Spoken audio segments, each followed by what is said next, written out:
ल फाइनली त यस्तो पो भयो, टल्क्यो, पुरा टल्क्यो। ल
ल फाइनली त यस्तो पो भयो, टल्क्यो, पुरा टल्क्यो। ल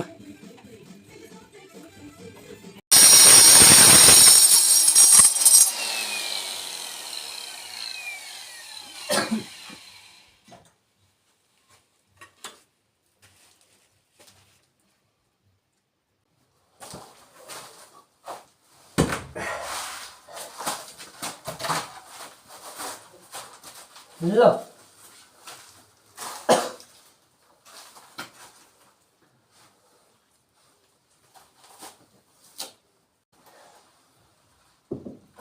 सक्यो मैले।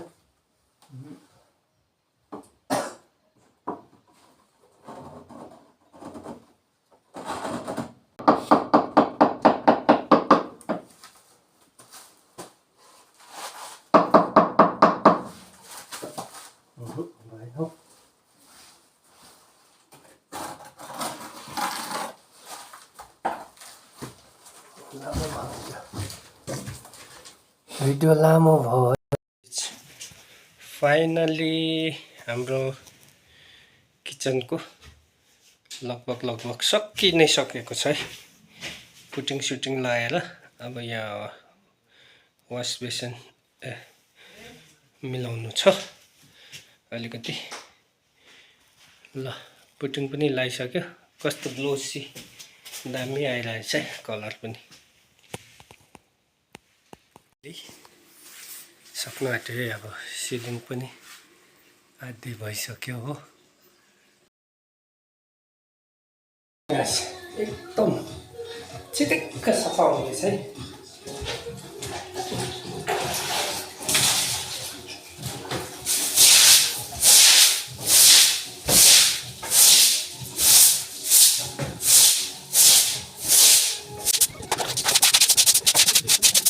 यतापट्टि चाहिँ सफा भइसक्यो, अब यहाँ भित्रपट्टि गर्दैछु र टाइल्सहरू पनि मजाले सफा गरिदिएको छु है।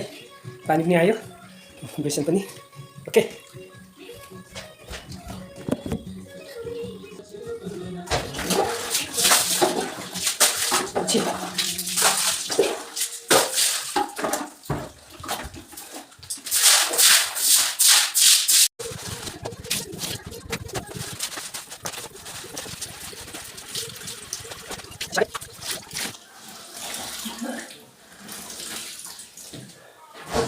लगाएछ फाइनली सक्यो है। यस्तो चिसो छ कि। ओके गाइस, फाइनली चाहिँ सफा गरेर पनि सक्यो र यस्तो भएछ है। बेसन यहाँ मैला पानी जाँदैछ, अहिले सफा गरेको यस्तो चमकाएको छ है।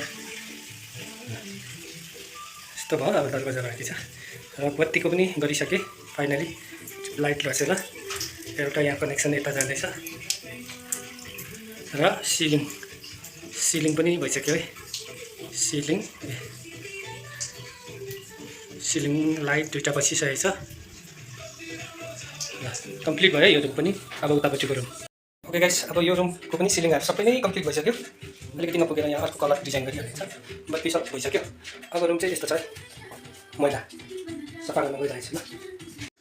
ओके फाइनली अब घरको सरसफाइ काम पनि सक्यो र वेल्डिङको कामहरू पनि कम्प्लिट भयो। यो अर्को रुम भित्तामा क्युरिङ पनि हालिदिइहालेँ अनि चाहिँ यस्तरी आएर यहाँदेखि यस्तो छ है दुईवटा सिलिङ लाइट र यहाँ पिपिसी सिलिङको अलिकति डिजाइन गरिदिएको छ